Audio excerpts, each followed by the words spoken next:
Hello दोस्तों, welcome my YouTube channel. Air condition का काम सीखने के लिए ये चैनल बहुत ही मुफीद और फायदेमंद है, स्पेशली नए एसी टेक्नीशियन के लिए। ये चैनल एसी के काम को बहुत ही सरल और बहुत ही आसान ट्रिक एंड टिप्स के साथ प्रैक्टिकली एक्सप्लेन करता है। तो दोस्तों से रिक्वेस्ट है तो मेरे चैनल से जुड़े, मेरे चैनल को सब्सक्राइब करें ताकि हमें और बेहतर वीडियो बनाने का हौसला हिम्मत मिले। Thank you. हेलो दोस्तों, आज जिस टॉपिक पे हम लोग बात करेंगे, ये इंटरव्यू में इस तरह के सवाल बहुत पूछे जाते हैं। लेकिन ये सवाल से ऐसा नहीं कि सिर्फ ये इंटरव्यू में काम आएंगे, ये फील्ड में भी काम आएंगे, साइट पे भी काम आएगा। इस जो जवाब आपको बताने जा रहे हैं वो सिर्फ इंटरव्यू के लिए नहीं है, इंटरव्यू में भी काम आएगा और साइट में भी जब इस तरह का प्रॉब्लम आएगा तो दोनों जगह पर काम आएगा। तो उन जवाब को याद रखें। तो आज जो हम लोग बात करेंगे वो है high discharge pressure. High discharge pressure होने के क्या रीज़न है। जैसे एक एग्जांपल की मिसाल के तौर पे मान लीजिए कि R22 का गैस है, उसका जो नॉर्मल प्रेशर है उसका आपका 280 से लेकर 320 तक जाता है।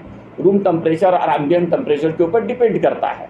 अगर रूम टेम्परेचर और एम्बिएंट टेम्परेचर के ऊपर डिपेंड करता है, मान लीजिए कि रूम टेम्परेचर नॉर्मल है आपका 24-25 है, लेकिन उसके बावजूद डिस्चार्ज का प्रेशर 360-370 जा रहा है, तो ये नॉर्मल नहीं है, ये एब नॉर्मल है। ये प्रेशर ज़्यादा जा रहा है किसी रीज़न की वजह से, कुछ वजह है। तो उस वजह को फाइंड आउट करना है, क्या वजह हो सकता है।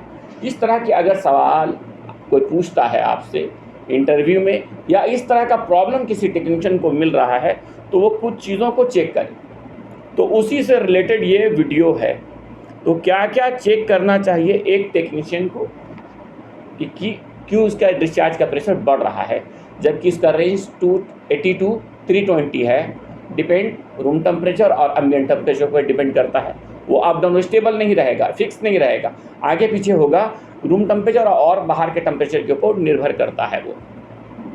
तो नॉर्मल आपका मान लीजिए रूम टेम्परेचर आपका वो 24-25 है, तो वो लगभग आपका वहाँ पर आपका इस क्लाइमेट के हिसाब से 290, 300, 300 तक दिखाएगा आपको। लेकिन वो 360-70 दिखा रहा है, तब कुछ वजह है, कुछ रीज़न है, तभी वो ज़्यादा हो रहा है। और इस तरह का जब होगा तो फिर कूलिंग सही नहीं करेगा।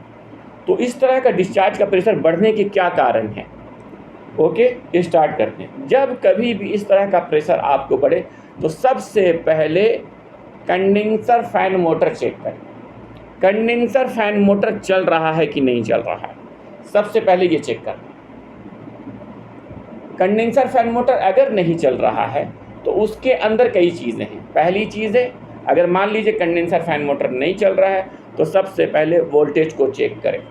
वोल्टेज सही आ रहा है कि नहीं, 3 फेस में पूरा 3 फेस आ रहा है कि नहीं, वोल्टेज कम तो नहीं आ रहा है, वायर कहीं जला तो नहीं है, लूज़ तो नहीं है, ये पूरा चेक करें। मान लीजिए कि फेस का इशू नहीं है, फेस ओके है, तो उसके बाद फैन कॉन्टेक्टर का जो कोयल में जितना वोल्टेज चाहिए, या 24 का या 220 का, दो तरह का यूज़ होता है अक्सर। 24 का होता है किसी कंपनी का, किसी कंपनी में 220 का होता है। तो जितना वोल्टेज चाहिए कॉन्टेक्टर को, कोयल वोल्टेज की बात करें, कमांड वाली को बात कर रहा है आपको, तो वो पीसीबी से वो वोल्टेज दे रहा है कि नहीं दे रहा है। अगर वो वोल्टेज नहीं देगा तो वो नहीं चलेगा। वो दे रहा है कि नहीं, मान लीजिए वो वोल्टेज दे रहा है, उसके बाद भी नहीं चल रहा है, तो फिर कंफर्म है कि कॉन्टेक्टर ख़राब है। कभी भी कॉन्टेक्टर को चेक करने के लिए जो फैन को किसी भी चीज़ का कॉन्टेक्टर, लेकिन हम लोग यहाँ पर हाई डिस्चार्ज प्रेशर के ऊपर बात करें तो उसी से रिलेटेड बात है।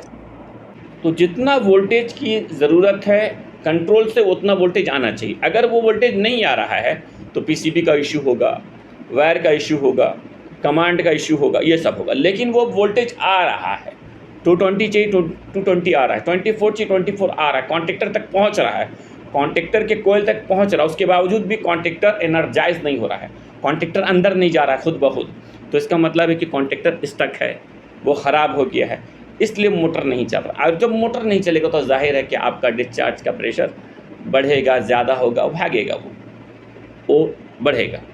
तो ये फ़ैन के ये रीज़न है। बाद में एक और चीज़ है, आपका फ़ैन चल रहा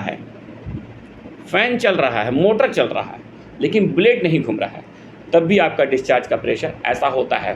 तो कभी कभी क्या है कि जो फ़ैन ब्लेड में आपको एक जो एडजस्टमेंट स्क्रू है वो लूज़ हो जाता है, वो प्रॉपर, या शाफ्ट ख़राब हो गया, वो घूम रहा है अपनी जगह पे, साउंड आएगा, इजीली मालूम चल जाता है। मालूम चल जाता है। इस वजह से भी आपका डिस्चार्ज का प्रेशर बढ़ेगा। एक और वजह है मोटर का वाइंडिंग वीक होना। मोटर का जो वाइंडिंग है वो ख़राब होना। मोटर का वाइंडिंग ख़राब होगा तो क्या होगा, इससे जो आपका कंडेंसर फैन मोटर का जो स्पीड है वो आरपीएम कम हो जाएगा, ड्रॉप हो जाएगा, गिर जाएगा, तब भी आपका डिस्चार्ज का प्रेशर बढ़ेगा। ये 3 चीज़ें हो गई आपको। नंबर 4 है एक्सेस फ्रीऑन चार्ज।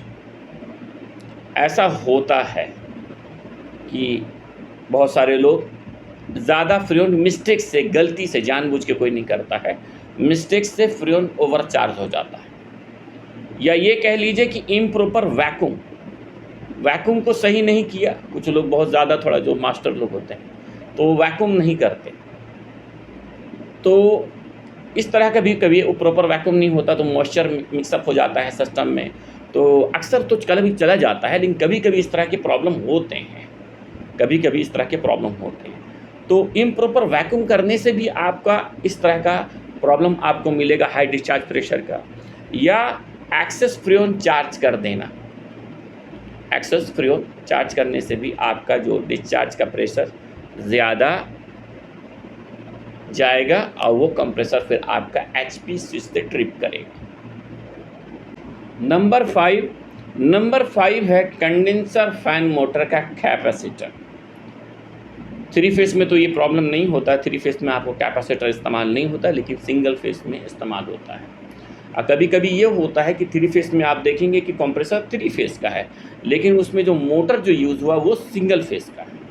तो इसको भी जहन में याद रखिए कि कैपेसिटर भी एक इश्यू बन सकता है, वजह हो सकता है कि क्योंकि उसका जो स्पीड, अगर आपका वाइंडिंग स्पीड कम होगा फ़ैन का, या वो सही स्पीड पे नहीं चल रहा है, तो कंडेंसर फैन मोटर का जो कैपेसिटर है वो भी एक रीज़न है, उसको भी चेक करना चाहिए। ये नंबर 5 है। Number 6 condenser